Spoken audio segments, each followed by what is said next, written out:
កាត់មួយសន្លឹកនេះថ្លៃ1800ចុះបើមួយតូនេះវិញប្រហែលជា10000ដែរកុំបន្ទោសកូនអីលើកក្រោយបើចង់ទិញរបស់អនុស្សាវរីយ៍របស់តារាតំណាងប្រាប់ម៉ាក់ឲ្យដឹងមុនព្រោះអីឥឡូវកូននៅក្មេងនៅឡើយទេគ្រឿងសម្អាងដែលមានតារាតំណាងជាច្រើនមិនទាន់ប្រើបានទេយល់ទេសេឃីធ្វើបែបនេះគឺខូចកូនអស់ហើយក្មេងមិននឹងអាចចាយលុយដៃធំដល់ថ្នាក់នឹងចាយលុយតាមពិតលុយហោប៉ានេះជារបស់កូនតើចង់ចាត់ចែងបែបណាគឺស្រេចកូនសម្រេចចិត្តសេខៃបែបនេះមិនកើតទេកូននៅតូចមិនទាន់ស្គាល់តម្លៃលុយកាក់ទេមានលុយច្រើននឹងធ្វើឲ្យកូនខូចដូចជាញួនផ្ទះខ្ញុំអីចឹងថ្ងៃនេះការចំណាយរបស់រៀមច្បងគឺខ្ញុំអរគុណបងស្រីញួនអរគុណបងស្រីញួនក្មេងសម័យនេះមិនស្គាល់តម្លៃលុយទេមិនអាចចេះតែឲ្យលុយផ្ដេសផ្ដាស់បានឡើយតែខ្ញុំគិតថាមូលហេតុដែលញួនខ្លាយជាបែបនេះគឺមកពីបងឲ្យលុយតិចពេកប្អូននិយាយច្រាស់ហើយមែនទេលុយហោប៉ៅសម្រាប់សប្តាហ៍នេះម៉ាក់វេលឲ្យកូនហើយមួយសប្តាហ៍200នេះវាច្រើនពេកហើយសេខៃការបណ្ដោយកូនដូចជាសម្រាប់កូនអញ្ចឹងគួរតែត្រូវបានអប់រំយ៉ាងតឹងរឹងតាំងពីតូចតែម៉ាក់ក៏មិនអាចទុកឲ្យកូនស្រីបណ្ដោចិត្តគ្មានលុយចាយដែរម៉ាក់ថែមទាំងគិតថាចាំកូនធំជាងនេះបន្តិចនឹងឲ្យលុយឡើងទ្វេដងទៀតផងម៉ាក់ថែមទាំងឲ្យតែផ្ការបស់ម៉ាក់ទៅកូនទៀតមិនដែលរអ៊ូរឿងហូបចុករឿងស្លៀកពាក់ទេតែចុះមិនក៏កូនទៅស្រឡាញ់អាំនោះខូចហ្នឹងបើវាបោកកូនតើគិតយ៉ាងម៉េចគាត់មិនបានបោកខ្ញុំទេគាត់ល្អជាមួយខ្ញុំពិតមែនហើយស្រឡាញ់ខ្ញុំពិតមែនដែរហេតុអីបានជាក្មេងស្រីសម័យនេះងល់នឹងស្នេហាខ្លាំងម្ល៉េះតើវាមិនមែនមកពីនាងខ្លាយជាគឺបណ្ដាមកពីការគ្រប់គ្រងលុយហោប៉ៅតឹងរឹងពេកនឹង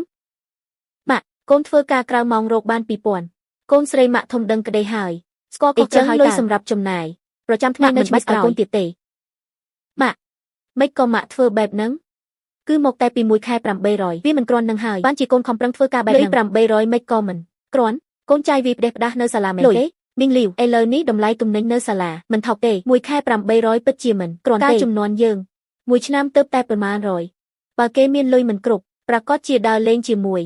មនុស្សមិនល្អហើយមែនទេកូនអត់បាននេះឯងទិញស្អីហ្នឹងអស់50ទៀតហើយម៉ាក់មិនក៏ម៉ាក់គិតពីកូនបែបហ្នឹងឯងនៅក្មេងខ្ចីណាស់ដឹងរឿងអីទៅកូនមិនដឹងមែនប៉ុន្តែគាត់ល្អនឹងកូនណាស់គាត់សុខចិត្តទិញនំទិញផ្លែឈើឲ្យកូនកុំមកបោកម៉ាក់ក្មេងស្រី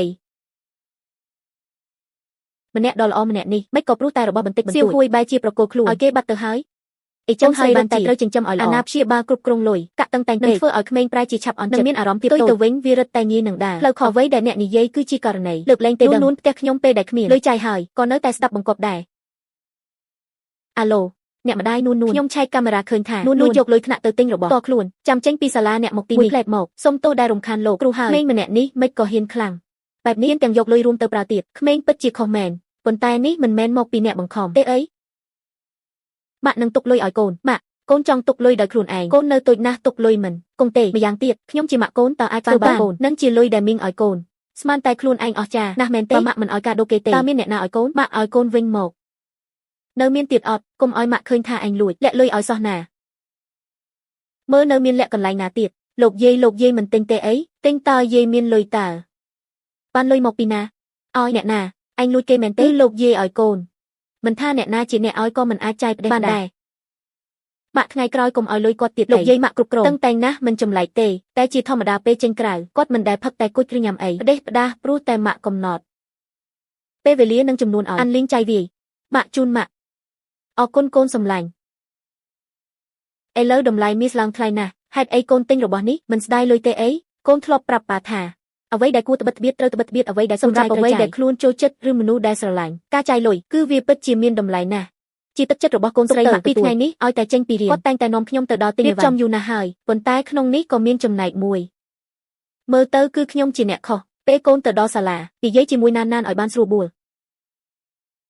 លោកគ្រូខ្ញុំសុំទោសផងដែលធ្វើឲ្យលោកគ្រូមានការលំបាកតើណានចាយលុយថ្នាក់អង្គវិញហើយនេះជាប្រវត្តិការទិញលោកគ្រូសាកមើលទៅម៉ាក់ខ្ញុំសុំទោសខ្ញុំដឹងកំហុសខ្លួនឯងហើយពេលកូនទៅដល់សាលា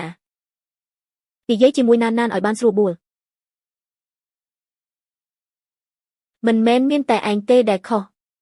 ម៉ាក់ក៏មានចំណែកខុសដែរថ្ងៃក្រោយម៉ាក់នឹងឲ្យលុយចាយតាមកំណត់នឹងពេលវេលាលោកលាន់ការទិញរបស់ដែលកូនចូលចិត្តទៀតទេល្អទេម៉ាក់